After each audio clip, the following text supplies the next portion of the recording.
Good morning, everybody, and thank you for joining me for this Friday's Supplier Diversity Discussions LinkedIn Live audio event.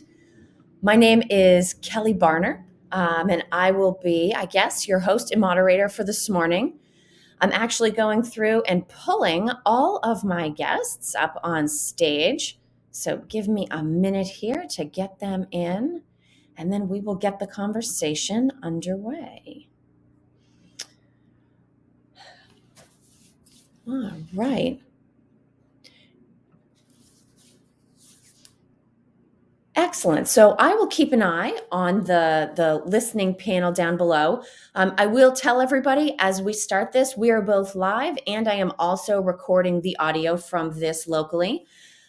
So people will be able to listen to our conversation later on. As I mentioned, my name is Kelly Barner. I'm the owner and managing director of Buyers Meeting Point. I'm also the head of content and brand partnerships at Art of Procurement. And I've been running these Friday LinkedIn Live audio sessions as part of my LinkedIn Accelerator Creator project. It's a program that's 10 weeks. There are 100 people going through it based in the US. And my particular project happens to be focused around supplier diversity. Now, each week, I have a different focus for the content and also a poll that I run. And we're not limited to that poll in our conversation, but it does sort of give us the initial foundation for what we're going to discuss.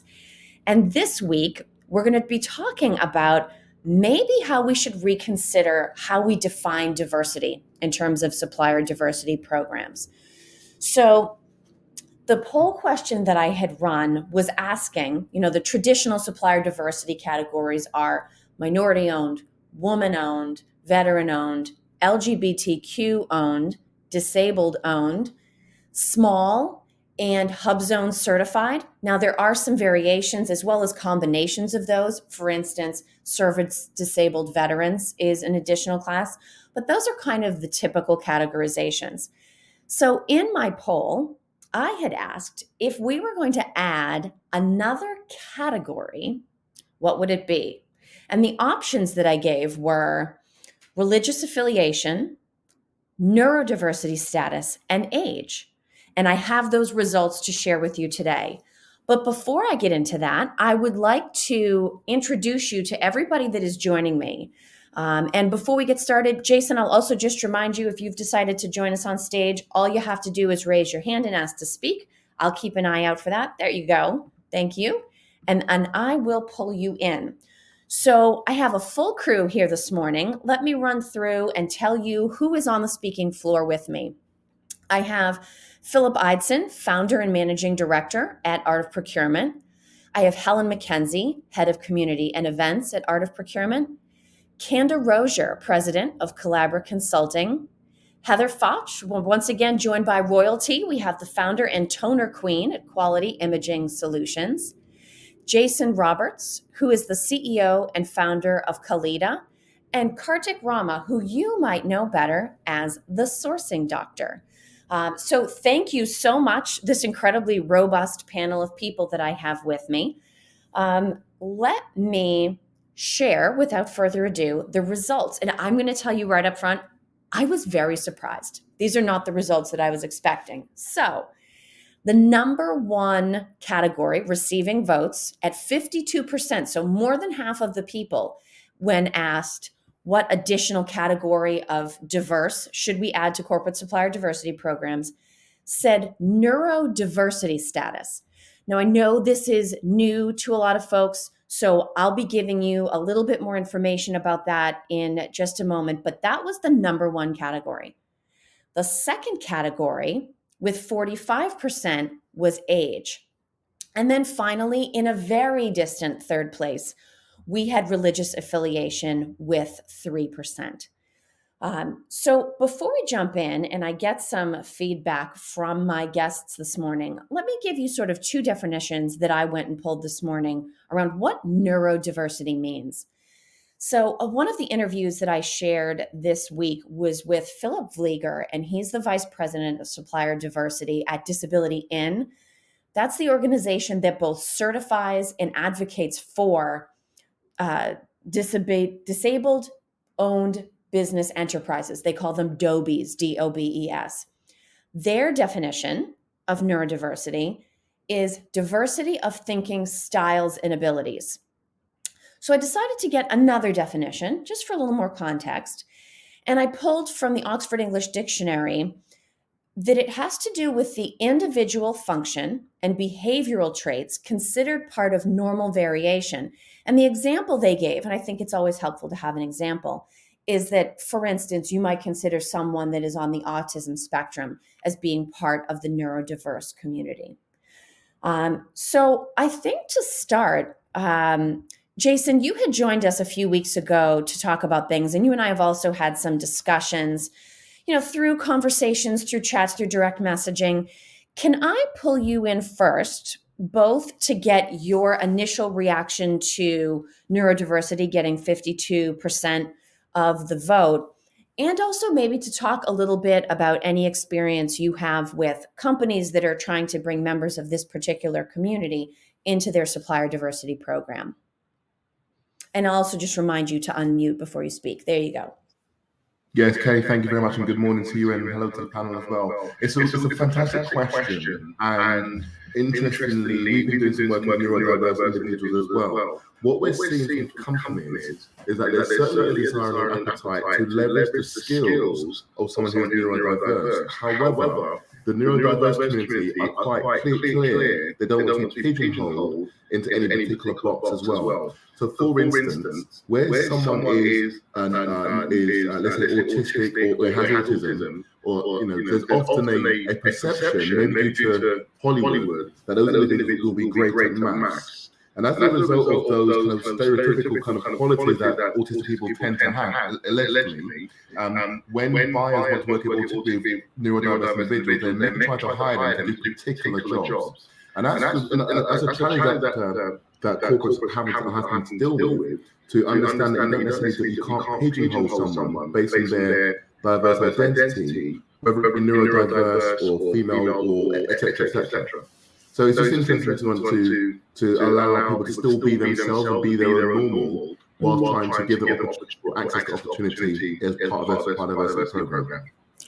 I actually think that's an excellent point, Jason. And one thing for everybody listening in, if you're new to these LinkedIn Live audio events, one of the cool things, I just saw Victoria do it. There's a little react button down there with a happy face appropriately. That gives you a few options of emojis. So even if you're not joining us on the floor, you can still, clap, thumbs up, right? Give us your support so that we know which parts of the conversation resonate with you. But Jason, to actually add something that I learned this week in speaking with Philip de Vlieger, I was asking him, you have to generalize in terms of some of this, but for corporate supplier diversity managers or procurement professionals who are looking to find maybe a sweet spot where it's a natural opportunity to bring in someone that's, a business that's woman-owned, a business that's minority-owned, and a business that is, in his case, broadly disabled-owned, where might we look? And one of the things that he had mentioned is that there are a lot of different kinds of disabilities, one of which in the early stages, neurodiversity is one. And a lot of times the opportunity is help us come into our company, person with specific disability, and figure out where either our physical situation or, even more interestingly, our digital situation is not as inclusive and accessible as it could be. And so, of course, I had to ask him about procurement technology. I know it's not necessarily broadly interesting to everybody, but it's sort of my area of focus. And so we talked about what are some of the different things around either virtual events or simply the functioning of interacting with an interface. If some of those accessibility considerations aren't taken into consideration in development, that can make it difficult. But to your point, Jason, I love that idea that, don't just bring us in to help you figure out where some of these challenges exist for current employees, right? Allow us to also have a value proposition based on some other area of expertise that actually has nothing to do with our status. I think that is an excellent point. For a next thought, Kartik, I want to come to you. you joined us briefly last week. I want to bring you back earlier into the conversation this week. You have a lot of digital transformation experience and learning from Jason. I won't pigeonhole your response to that. But is there anything around either the results that came in this poll or the concept of including people from the neurodiverse community that resonates with you based on your experience? Yeah, so I personally feel overall, and this is a very interesting question. I had a second of 40%. Kartik, can you bring yourself just a tiny bit closer to your mic? I'm having trouble picking up your audio. Oh, sorry. Can you hear me now? There we go. Thank you. Yeah. So what I was saying is I had voted for the second option, which was age. And maybe partly because of that is because I didn't know much about neurodiversity. Yeah. I happened to read from the time we started this conversation a little more on it. And I think that's how the market is as well. If it was for me, then I'm pretty sure the other folks out there are also unaware. And thanks for giving that introduction in the beginning. And I think leave procurement aside as a supplier diversity initiative. I think even as a recruitment process, I think a lot of the organizations have started this, looking at neurodiversity and when they're hiring an employee. I think it's a good way to, Yes. it's an indication that it should also be included in your supplier space. So that's the only piece that comes from mind right now, Kelly. Interesting. And a lot of this does overlap with employment policies and how an organization approaches talent. Those of us who are in procurement are very accustomed to looking at what we're trying to achieve through service partners, third-party service providers, which goes way, way beyond sort of the traditional categories of legal and consulting these days. So Phil, let me pull you in and sort of get your thoughts. Like with the others, I'll give you, broad spectrum options on response. Are you surprised by the polls? Are you struck by the idea that we could potentially broaden the concept of what diversity means? What might that entail for formal programs? What comes to mind for you around this topic? Yeah, honestly, when I see it, where my mind goes is that it's really hard for organizations to track, if you will, all the different kind of segments of diversity. And I hate to use that word, but that's kind of how we've been positioning things. As, are you this kind of diverse organization or this kind of diverse organization? Where my mind goes, I think a lot of times we're doing that, and we've talked about in this entire series, is sometimes it's a box checking exercise. Yes.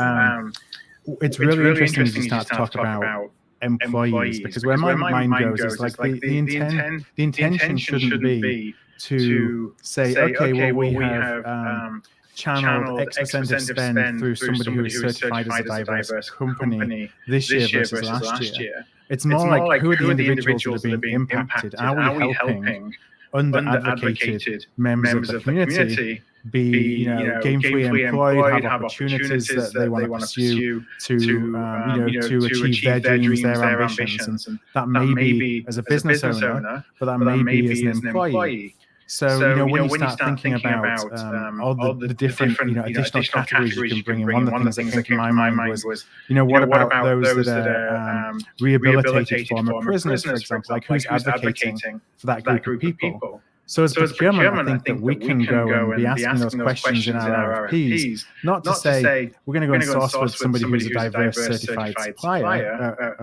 That's the absolute requirement. But how can we know what your employment practice is and how you are helping underserved and under-advocated community members be in gainful employment and being able to pursue their dreams and their ambitions. And that's kind of where it manifests itself for me, as much as it does in whether somebody has a diverse certificate or not. But it's really hard to track that, because it's easy to say, okay, we have this many suppliers, this much spend with people who have got a certain certificate. So maybe we're kind of thinking about this maybe the wrong way, or at least not broadening our mind to think that it doesn't have to just come with somebody who has a certificate. Well, and it does raise a challenge. And this is something that actually allows me sort of to tie back, but then also tease forward.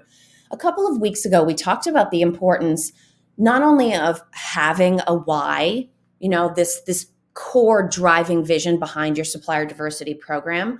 Why are you doing this? Can you articulate it concisely and convincingly when you speak to people out in the market or potential consumers or different groups internally that might be affected by changes in the decision-making process in order to turn this why into some kind of measurable reality?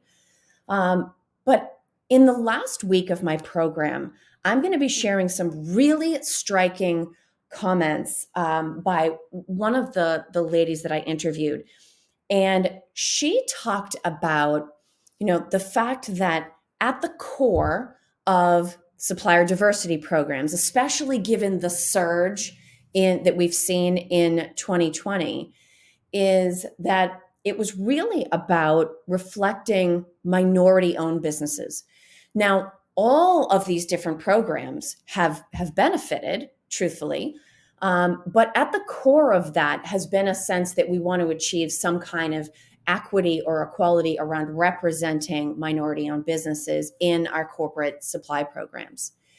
And so I spoke to Nikki Lanier, and she actually, it sticks in my mind because she had a great way of putting it. She said, we talk about supplier diversity, and I'll do air quotes. I'll illustrate that because I know we're doing live audio. We talk about supplier diversity, but depending on your why and how connected that is to social causes, she said, we may be losing our way. And she said, now included in supplier diversity, we have people who like big dogs versus little dogs, or people who drive trucks versus ride scooters, or, you can really take a look at diversity, as you pointed out accurately, Phil, in a million different ways. And so it's about understanding what is the driving why for my organization. And so therefore, what do I need to do? And so definitely look forward to Nikki Lanier's thoughts around that in a couple of weeks. If nothing else, I think it will help keep us focused, because when we're thinking about diversity, and Phil, I wish I had asked you this question before I ran the poll. I would have loved to have included former prisoners as a potential category in this. I think that's a really compelling idea.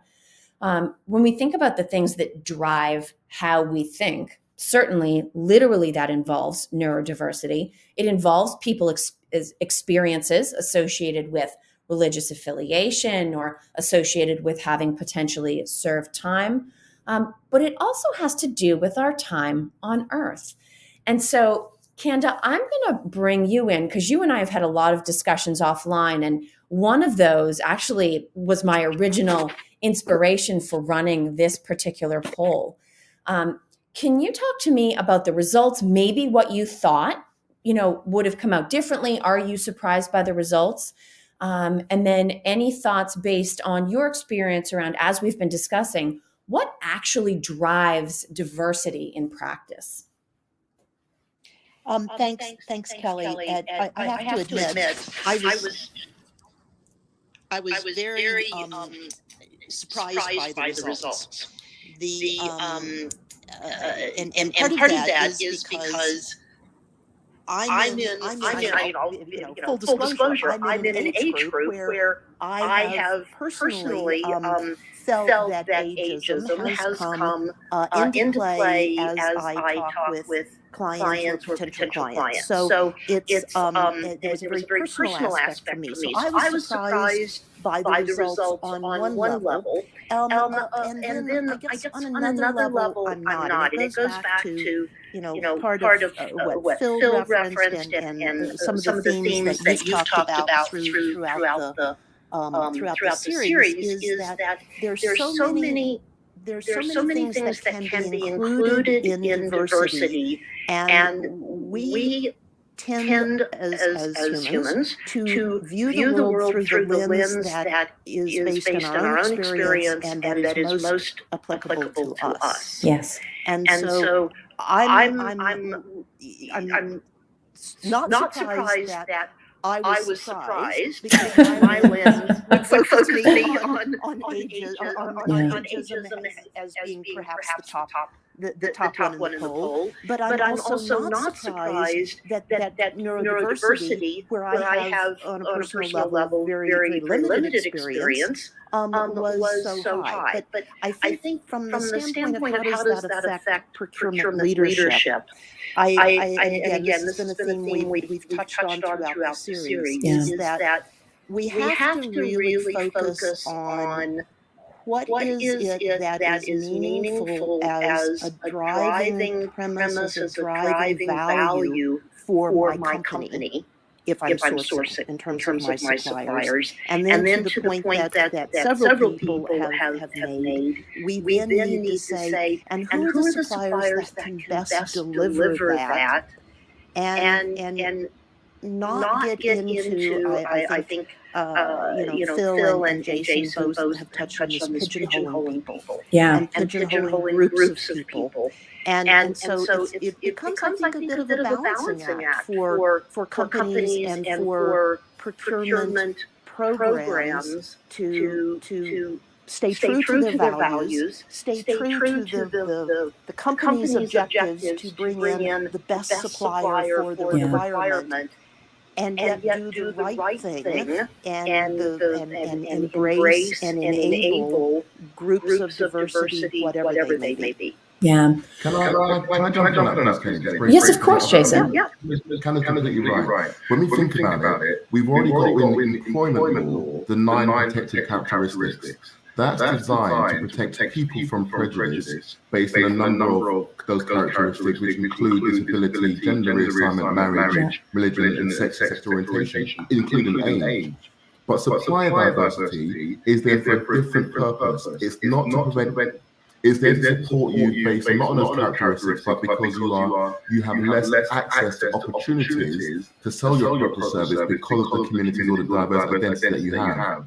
So in particular with regards to neurodiversity, which is about 15 to 20% of the UK population over here in the UK, it's a huge number of people who potentially business owners are certainly affected. That when they go in to sell a product or service and they have typos, for example, if they are dyslexic or there are perceptions about them, they are certainly impacted from being able to sell their product. So we have to get back to, as you say correctly, the purpose of supplier diversity is to give people or business owners, by people who have diverse identities, access to opportunity. And at that point, it then comes down to how good are you at your job, and how good is your business at providing the service that it offers. So we've got HR on one side, protected characteristics, does a great job at trying to prevent prejudice and discrimination. And supplier diversity looks at it purely from a corporate company entity perspective that focuses on ownership, but not the people that run it. So I think we're in a good place. Neurodiversity certainly has a great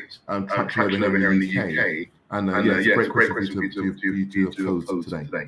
Yeah, no, absolutely. And to that point, Jason, because you make an excellent drawing a line between employment law and supplier diversity. They are programs with different goals and different areas of focus. And there are 2 additional focuses that I want to bring into here in the remaining, 6-7 minutes that we have. Helen, I'll start with you because you're sort of our public sector, experienced person. You bring in this, sense of community that represents everybody. And then Heather, let me get you thinking a little bit in advance what I'm going to ask you to speak about. And that is, as a certified woman-owned business, do you have any response to the notion of increasing the number of categories inside of supplier diversity? Can you anticipate any ways that would potentially affect the way these programs work for you? So if you be thinking about that for a minute, Helen, let me come to you first. The public sector serves everybody, and we could all be looked at as a minority of one in some ways. How do you reflect on this idea of potentially expanding notions of supplier diversity and what should be covered by procurement under supplier diversity and what, as Jason pointed out, really falls under employment law? I think that's about the definition of the company. If you have one person in it with one of the characteristics we've talked about, then does that make the whole company it's woman owned as opposed to a woman company? So I think there's something around that. I think it's interesting this whole talk about pigeonholing into a category. So you might be a neurodiverse woman-owned business. So which one are you going to put yourself into? And I think it starts to be quite complicated. Yes. I mean, the one thing that makes it easier for government is about accreditations and designations and people signing up to identify themselves or their companies as that sort of business, and that makes it easier for people to choose them. I mean, I wanted to talk a little bit about how it becomes difficult if we don't have that. If we're saying that neurodiversity, for instance, isn't something that you can go and get a designation for, then as a somebody who runs a business and you're a neurodiverse business owner, how do you flag that up to anybody? It's quite a difficult one to do. And also that point that Jason made, that we might stereotype neurodiverse people into being, good at coding, good at maths, good at that sort of thing, because we've just stereotyped people. And actually, there's no one category that these businesses fall into as being one. So that's quite a difficult one as well. And it's just to finally talk about a conversation I was having yesterday where we were trying to be really inclusive about a selection process, which was an HR one rather than a procurement one. And it's really on focusing on the points of difference. So if you can narrow it down to that, back to Candace's point about the best fit person for the contract, focus on the points of difference where we might add value. That might help to put everything else to the one side and really hone in on what's going to be the most important thing in making a choice. No, I think that's an excellent point. That we're trying to, there's all these words, right? We're trying to be inclusive, we're trying to be accessible, but at the end of the day, it's both why and also what's the point? What is the value that we get in exchange? Heather, last thought comes to you. Any, reaction around either the poll results or how it might change things for suppliers that have currently maintained certifications in some of the more traditional categories if we were in fact to expand and add more categories? Yes, thank you. Good morning this morning. I'm Kelly, and hello everybody. This I thought was probably of all the series I thought was the most intriguing and kind of thought-provoking. I had honestly never heard of the word neurodiverse, so like some of you on there had to go out and do some Googling and we're all learning. Exactly, figure out what that meant, and after doing some brief reading on different websites and studies that were done, for me it came to a different perspective. So what can people who are neurodiverse or people who come from a different region of the world, that underserved, or a person of color who doesn't have the same opportunities because of where they live or what other adversities they've had to overcome. You have this matter of perspective, bringing to the table. So, like what's already been mentioned, who is best that can fulfill that contract based on the perspective? And I was really intrigued by the age option, how it kind of came in as a close second, because while I haven't experienced ageism yet myself, I'll be 42 this year. I do know several people who have experienced ageism issues where it's like they're almost dinged for having too much experience. Like, oh, that person's older, they're out of touch, whatever kind of young excuse people want to use. And why is having too much experience? Like, what is too much experience? Why is that discounted as a perspective for somebody who's only been in a position or an industry for 5 to 10 years versus someone who's been in it for 20 or 25 or 30 years? Why is their value less than someone who's been in it for a shorter time? So I think more broadly, I kind of look at it as perspective. What can you bring to the table with what experiences you have had? I foresee issues with HIPAA laws and people admitting, a paper or going through some sort of certification. So I kind of don't expect neurodiversity to actually be added as a category formally. I would think maybe age could be a contender. Yeah. Religion I wasn't surprised about. It's almost I kind of take religion with political affiliation. Like there's no for example, we have in the Department of Indian Affairs, and we have the Department of Veteran Affairs, and those Department of Global, not global, but Federal, US, and kind of help those people within those groups, and so in procurement there are you can be certified as a indigenous people, Yes. or one of color, minority, or disabled veteran or whatever. At the end of the day, I think what it comes down to is just a matter of perspective. What have you experienced in your life that you can bring to the table that will be bringing a unique perspective to solving X problem or fulfilling X need that we have? Yeah. And actually, to build on that, Heather, because I think that's an excellent point. You talked about the fact that, you're not part of a group that might be, from an employment law perspective, covered around age. But let's be real, if we're not there, we're all hopefully headed in that direction. And so any of these perspectives, we can't necessarily understand them until we're there. And so it's a combination of that perspective and lived experience.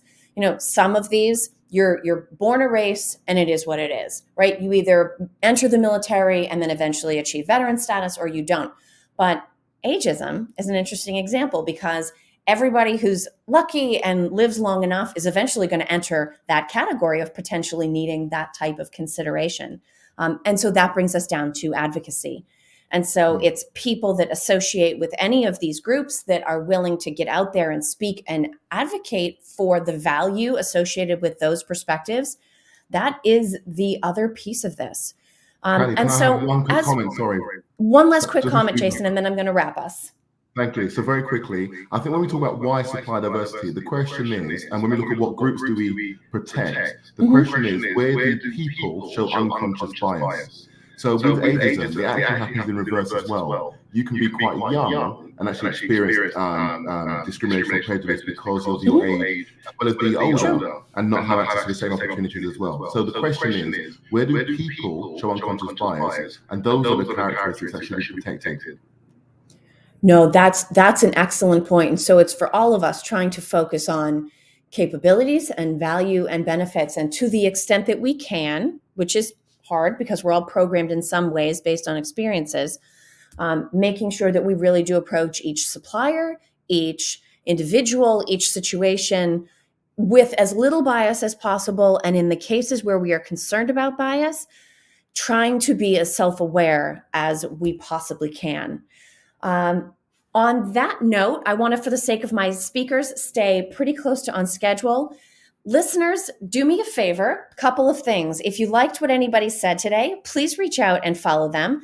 And also in that reaction button, please join me in giving all of my guests a round of applause and thanking them for their time and for joining us today. It's, we can run these polls, but it's really the opportunity of being able to get different perspectives and talk all this through. That's what's going to allow us to bring all of these ideas and concepts into our work. So thank you to all of my speakers. Thank you to all of my listeners live. Thank you to everybody that's listening later on demand. I hope you have a wonderful rest of your day, and I hope you will save the date and time and join us again at 9:30 a.m. next Friday morning. Have a wonderful rest of your day.